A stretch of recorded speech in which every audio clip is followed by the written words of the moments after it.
Question number first का देखते हैं। 1885 ईस्वी में भारतीय राष्ट्रीय कांग्रेस की स्थापना के पीछे कुछ तात्कालिक कारण थे। निम्न में से कौन सा कारण उसमें शामिल नहीं था?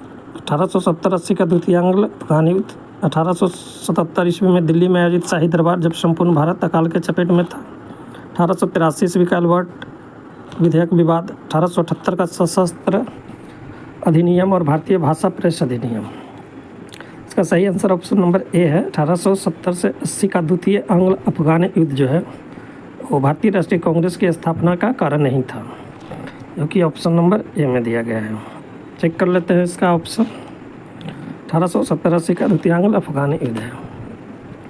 नेक्स्ट क्वेश्चन, किस ब्रिटिश वायसराय ने 1880 के दशक के प्रारंभ में विदेशी शासन के विरुद्ध भारत में संतोष को बढ़ाने में महत्वपूर्ण भूमिका निभाई थी? रिपन, लिट्टन, डफरिन या नॉर्थब्रुक? तो इसका आंसर होना चाहिए लिट्टन। चेक कर लेते हैं ऑप्शन बी, लिट्टन है कि ऑप्शन नंबर बी में दिया गया है, लिट्टन ने किया था। लिट्टन द्वारा प्रस्तावित वैधानिक जनपद सेवा, जिसके तहत परीक्षा की आयु जो है 21 वर्ष से घटाकर 19 वर्ष कर दी गई थी, कब लागू हुई थी? तो 1882 में, 1875 में, 1878 में या 1880 में? तो 1878 ईस्वी में किया गया था। चेक कर लेते हैं ऑप्शन 1878, जो कि ऑप्शन नंबर सी में दिया गया है। नेक्स्ट क्वेश्चन जो है, 19वीं सदी के अंतिम चतुर्थांश में वह कौन सा तत्व था जिसने भारत में एक समान राष्ट्रीय दृष्टिकोण के उत्थान में एक महत्वपूर्ण भूमिका निभाई थी? तो देश का प्रशासनिक एवं आर्थिक एकीकरण, पाश्चात्य विचार एवं शिक्षा, प्रेस एवं साहित्य की भूमिका एवं भारतीय अतीत का पुनर्अन्वेषण। तो इसमें जो है सभी होना चाहिए, सभी इसका ऑप्शन होना चाहिए डी नंबर का। चेक कर लेते हैं ऑप्शन डी है। इसमें कहा गया है कि सारे कारण थे। इल्बर्ट बिल विवाद किस वायसराय के कार्यकाल में उभरा था? तो इल्बर्ट बिल विवाद जो आया था किसके टाइम में आया था? रिपन, लिट्टन, डफरिन या नॉर्थब्रुक के टाइम में आया था? इल्बर्ट बिल विवाद जो आया था वो किसके टाइम में आया था? देख लेते हैं ऑप्शन। रिपन के टाइम में इल्बर्ट बिल विवाद आया था, जो कि ऑप्शन नंबर 1 में दिया गया है। नेक्स्ट क्वेश्चन पर आते हैं। 1905 में बंगाल विभाजन किस वायसराय ने किया था? तो 5 में जो बंगाल विभाजन हुआ था कौन सा वायसराय था? Lord Hardinge, lord Curzon, lord Lytton, lord Minto. तो ये जो किया गया था वो लॉर्ड कर्जन के टाइम में किया गया था। चेक कर लेते हैं, लॉर्ड कर्जन ने बंगाल विभाजन किया था, जो कि ऑप्शन नंबर बी में दिया गया है। नेक्स्ट क्वेश्चन पे आते हैं। भारतीय राष्ट्रीय कांग्रेस का प्रथम मुस्लिम प्रेसिडेंट कौन थे? प्रथम मुस्लिम प्रेसिडेंट कौन था? रफ़ी अहमद किदवई, M.A. अंसारी, बदरुद्दीन तैयब या अबुल कलाम आज़ाद? तो बदरुद्दीन तैयब जो थे प्रथम मुस्लिम अध्यक्ष कांग्रेस के बने थे। चेक कर लेते हैं, तो बदरुद्दीन तैयब ही थे, जो कि ऑप्शन नंबर सी में दिया गया है। नेक्स्ट क्वेश्चन, किसने कहा ब्रिटिश शासन एक अस्थायी, बढ़ता हुआ तथा लगातार बढ़ता हुआ विदेशी आक्रमण है जो धीरे धीरे ही सही मगर पूरी तरह देश को नष्ट कर रहा है? ये वही हमने कहा सुरेंद्रनाथ बनर्जी, गोपाल कृष्ण गोखले या दादा भाई नौरोजी? तो ये बात कहे थे दादा भाई नौरोजी ने कहे थे। चेक करते हैं आंसर, दादा भाई नौरोजी, जो कि ऑप्शन नंबर डी में दिया गया है। भारतीय राष्ट्रीय कांग्रेस के प्रथम सत्र की बैठक में कितने प्रतिनिधियों ने भाग लिया था? 72, 86, 93 या 101 प्रतिनिधियों ने? तो इसमें जो भाग लिया था 72 प्रतिनिधियों ने भाग लिया था। ऑप्शन चेक करते हैं, ए का है, ए में दिया गया है, 72 प्रतिनिधियों ने भाग लिया था। नेक्स्ट क्वेश्चन पर आते हैं। निम्नलिखित में से किसने भारतीय राष्ट्रीय कांग्रेस की अध्यक्षता 2 बार किया है? तो 2 बार अध्यक्ष कौन इसमें रहा है? George Yule, Wedderburn, Kadambini Ganguly या इनमें से कोई नहीं? तो 2 बार अध्यक्ष बने थे वेडरबर्न, अंग्रेज अध्यक्ष था जो 2 बार बना था, वेडनबर्ग। चेक करते हैं आंसर, बी में दिया गया है, ऑप्शन नंबर बी में है वेडनबर्ग। निम्नलिखित में से किसने एक सामाजिक भाषण में राष्ट्रीय कांग्रेस पर हमला किया तथा उसने जनता के एक बहुत सूक्ष्म भाग का प्रतिनिधित्व बताकर उसकी हंसी उड़ाई थी? नॉर्थब्रुक, लिट्टन, डफरिन या कर्जन? तो बात कहा था किसने? डफरिन ने कहा था। चेक करते हैं आंसर, वो है सी में दिया गया है। कौन किया था? डफरिन ने कहा था। नेक्स्ट क्वेश्चन, भारत के पहले लोक संघ लैंड होल्डर सोसाइटी की स्थापना कब हुई थी? भारत के पहले लोक संघ जो है लैंड होल्डर सोसाइटी की स्थापना 1838 में, 1835 में, 1836 में या 1837 में? तो लैंड होल्डर सोसाइटी की स्थापना 1837 में किया गया था। चेक करते हैं 1837, जो कि ऑप्शन नंबर डी में दिया गया है, 1837 में हुआ था। लैंड होल्डर सोसाइटी की स्थापना किसके कल्याण के लिए की गई थी? तो लैंड होल्डर सोसाइटी जो है इसकी स्थापना किसके कल्याण के लिए किया गया था? जमींदार, किसान, शिल्पकार या उपयुक्त सभी? तो इसकी स्थापना जो लैंड होल्डर सोसाइटी की स्थापना किया गया था जमींदारों के कल्याण के लिए किया गया था। चेक करते हैं जमींदार, जो कि ऑप्शन नंबर ए में दिया गया है। दादा भाई नेहरूजी ने 1866 ईस्वी में ईस्ट इंडिया एसोसिएशन की स्थापना कहाँ की थी?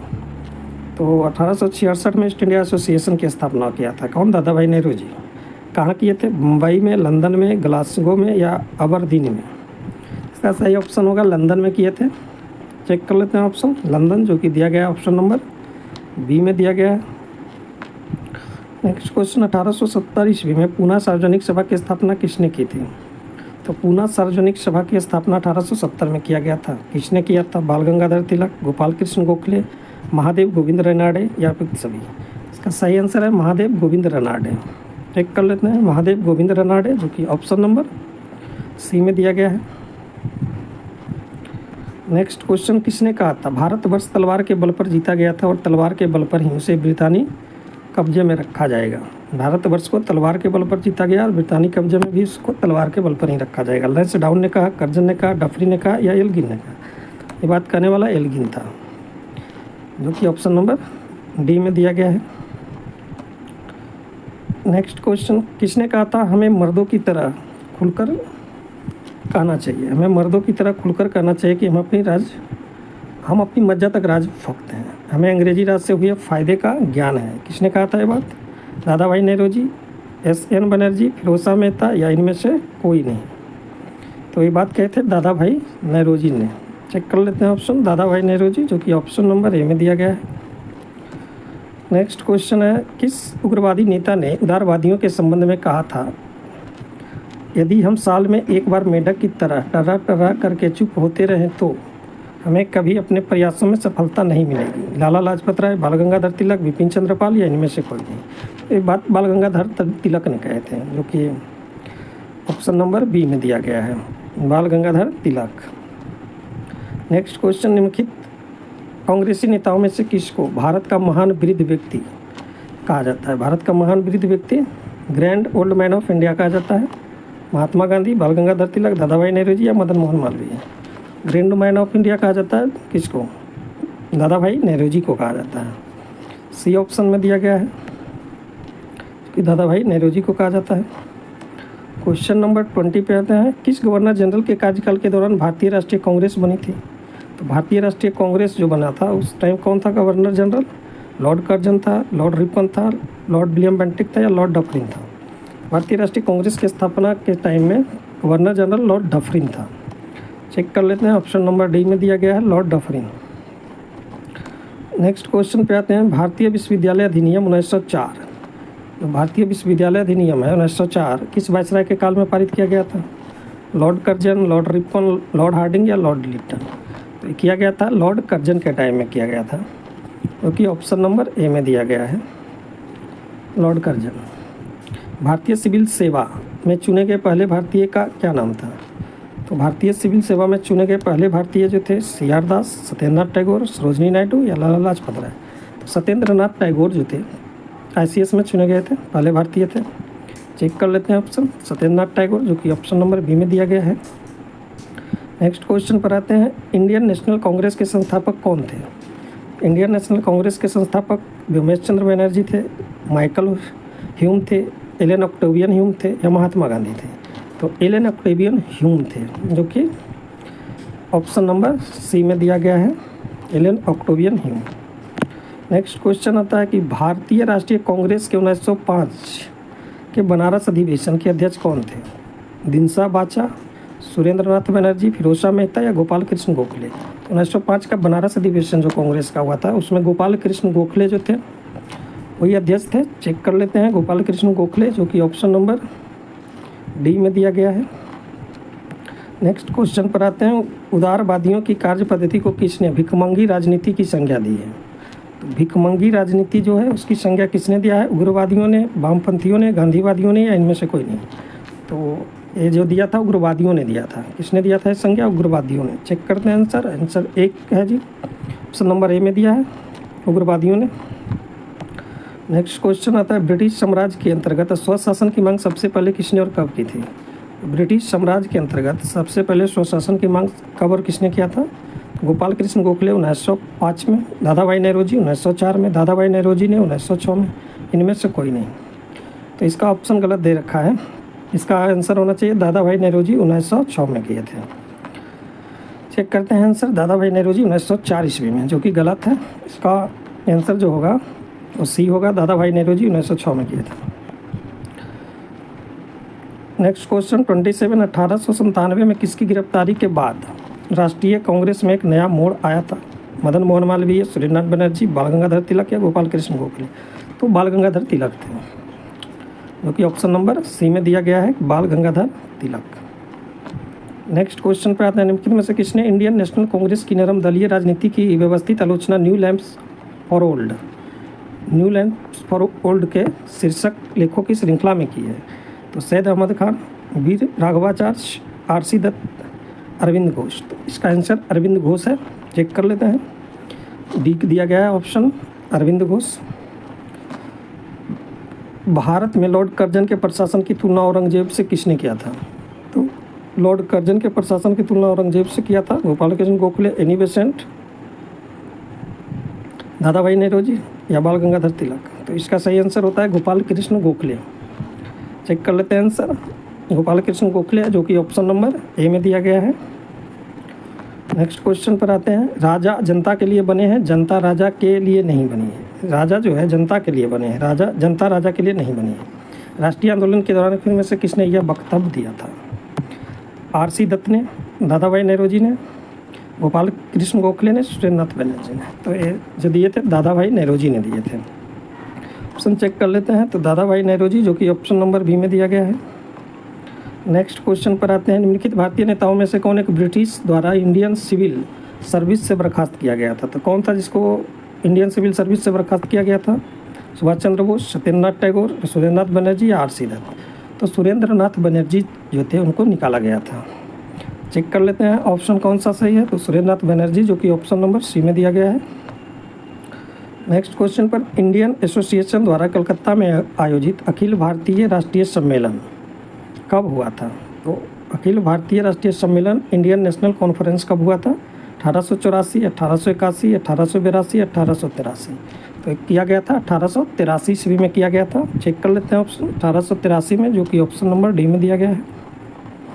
नेक्स्ट क्वेश्चन पर आते हैं, भारतीय राष्ट्रीय कांग्रेस के साथ इंडियन एसोसिएशन का विलय कब हुआ था? तो भारतीय राष्ट्रीय कांग्रेस के साथ जो है इंडियन एसोसिएशन का विलय हुआ था 1886 में, 1892 में, 1895 में या 1885 में?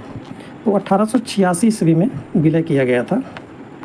चेक कर लेते हैं। ऑप्शन ए नंबर का है, जो कि ए में दिया गया है। भारतीय संघ इंडियन एसोसिएशन के संस्थापक कौन थे? भारतीय संघ या इंडियन एसोसिएशन के संस्थापक ए हैं सुरेंद्रनाथ बनर्जी, दादाभाई नौरोजी, बाल गंगाधर तिलक? तो इंडियन एसोसिएशन के जो थे सुरेंद्रनाथ बनर्जी थे, सुरेंद्रनाथ बनर्जी, जो कि ऑप्शन नंबर बी में दिया गया है, सुरेंद्रनाथ बनर्जी। भारतीय राष्ट्रीय कांग्रेस की अध्यक्षता किसने की? तो इसमें से जो है कौन भारतीय राष्ट्रीय कांग्रेस की अध्यक्षता किए हैं? गणेश अगरकर, बाल गंगाधर तिलक, दादाभाई नौरोजी या फिरोज शाह मेहता? तो इसमें से बाल गंगाधर तिलक जो हैं वो कांग्रेस की अध्यक्षता किए थे, जो कि ऑप्शन नंबर सी में, बाल गंगाधर तिलक नहीं, दादाभाई नौरोजी, दादाभाई नौरोजी ने किए थे भारतीय राष्ट्रीय कांग्रेस की अध्यक्षता। भारतीय राष्ट्रीय कांग्रेस में निम्न में से किसको नरम दलीय नेता के तौर पर नहीं जाना जाता था? तो नरम दलीय नेता के तौर पर किसे नहीं जाना जाता था? गोपाल कृष्ण गोखले को, एमजी रनाडे को, दादाभाई नौरोजी को, बाल गंगाधर तिलक को? तो इसका आंसर है बाल गंगाधर तिलक। चेक कर लेते हैं। ऑप्शन नंबर डी में दिया गया है, जो कि बाल गंगाधर तिलक थे, गरम दलीय नेता थे। निम्न में से कौन नरम दलीय पंथियों में नहीं थे? तो इसमें से कौन नरम पंथी नहीं थे? नरम पंथी कौन नहीं थे? बाल गंगाधर तिलक, आरसी दत्त, डब्ल्यू.सी. बनर्जी, जी.के. गोखले? तो बाल गंगाधर तिलक नहीं थे, ये गरम दलीय नेता थे। जो कि ऑप्शन नंबर ए में दिया गया है। आधुनिक भारतीय इतिहास में गोकुलदास तेजपाल संस्कृत विश्वविद्यालय जो है, गोकुलदास तेजपाल संस्कृत विश्वविद्यालय क्यों प्रसिद्ध है? सुरेंद्र नाथ बनर्जी और दादा भाई नेहरूजी इसके छात्र रहे थे। भारतीय राष्ट्रीय कांग्रेस का प्रथम अधिवेशन यहीं हुआ था। ए.ओ. ह्यूम इसके प्राचार्य थे। इनमें से कोई नहीं। तो भारतीय राष्ट्रीय कांग्रेस का जो प्रथम अधिवेशन हुआ था यहीं पर हुआ था। तो चेक कर लेते हैं इसका आंसर। भारतीय राष्ट्रीय कांग्रेस का जो प्रथम अधिवेशन हुआ था यहीं पे हुआ था, जो कि ऑप्शन नंबर बी में दिया गया है। नेक्स्ट क्वेश्चन पर आते हैं। 1885 से 1905 के काल भारतीय राष्ट्रीय आंदोलन में उदारवादी नेताओं का प्रभुत्व था। इनके आंदोलनों का मुख्य ढंग क्या था? तो इनके आंदोलन का जो मुख्य ढंग था सैद्धांतिक प्रजातांत्रिकरण था, प्रगतिगामी राष्ट्रवाद था, संवैधानिक आंदोलन था, इनमें से कोई नहीं था। तो ये संवैधानिक आंदोलन था। संवैधानिक आंदोलन था, जो कि सी में दिया गया है। ऑप्शन नंबर सी सही है इसका, संवैधानिक आंदोलन था। Next question. भारतीय राष्ट्रीय कांग्रेस की पहली बैठक किस शहर में हुई थी? तो भारतीय राष्ट्रीय कांग्रेस की जो है पहली बैठक जो किया गया था वो कहाँ किया गया था? अहमदाबाद में, इलाहाबाद में, कलकत्ता में या बम्बई में? तो पहली बैठक जो हुआ था वो मुंबई में किया गया था। चेक कर लेते हैं। मुंबई है, उस टाइम बम्बई हुआ था। तो ऑप्शन नंबर डी इसका सही आंसर होगा। हर्मिट ऑफ शिमला किसे कहा जाता है? तो हर्मिट ऑफ शिमला के नाम से किसे जाना जाता है? तो hermit of Shimla A.O.. Hume को, रविन्द्रनाथ टैगोर को, जॉर्ज इले को या विलियम बेडनवर्थ को? तो ए.ओ. ह्यूम को हर्मिट ऑफ शिमला के नाम से जाना जाता है। चेक करते हैं आंसर। ए.ओ. ह्यूम है, जो कि ऑप्शन नंबर ए में दिया गया है, हर्मिट ऑफ शिमला। वह कौन सा प्रथम भारतीय था जो ब्रिटिश संसद के लिए निर्वाचित हुआ था? तो ब्रिटिश संसद के लिए निर्वाचित होने वाला प्रथम भारतीय कौन थे? जी.के. गोखले, दादा भाई नेहरूजी या फिरोज शाह मेहता या एस.एन. बनर्जी? तो दादा भाई नेहरूजी जो थे वही थे। एक मिनट। हाँ, तो कौन थे ब्रिटिश संसद के लिए चुने जाने वाले पहले भारतीय? तो दादा भाई नेहरूजी थे, जो कि देख लेते हैं ऑप्शन कौन सा सही है। दादा भाई नेहरूजी, जो कि ऑप्शन नंबर बी में दिया गया है। नेक्स्ट क्वेश्चन पे आते हैं। A nation in the making नामक पुस्तक किसने लिखा है? A nation in the making नामक पुस्तक लिखा है दीनबंधु मित्र, बाल गंगाधर तिलक, सुरेंद्रनाथ बनर्जी या सुभाष चंद्र बोस? तो सुरेंद्रनाथ बनर्जी ने लिखे हैं, जो कि चेक कर लेते हैं ऑप्शन सी में दिया गया है। सुरेंद्रनाथ बनर्जी थे नेशन इन द मेकिंग के लेखक।